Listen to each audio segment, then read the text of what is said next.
હવે બે ગાયોના પગ કેટલા થાય? 8. એક ગાયના 4 છે તો બે ગાયના 8 પગ થાય. હવે માણસના કેટલા પગ હોય? 2. કેટલા હોય? 2. હવે કોઈ બોલે ના. ચાલો સારાબેન, આ આખી લાઈનમાં, તમારી આખી લાઈનમાં કેટલા પગ છે ભાઈ? ગણો. 2 4 6 8 10. 10. કેટલા થયા? 10. એટલે એ લાઈનમાં કેટલા જણ બેઠા છે? 1 2 કેટલા છે? 5 જણ. તો એકના 2 પગ તો 5 ના 10.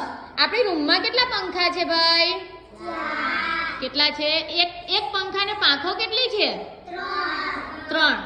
તો 4 પંખાની પાંખો કેટલી થાય? ગણો જોઈએ.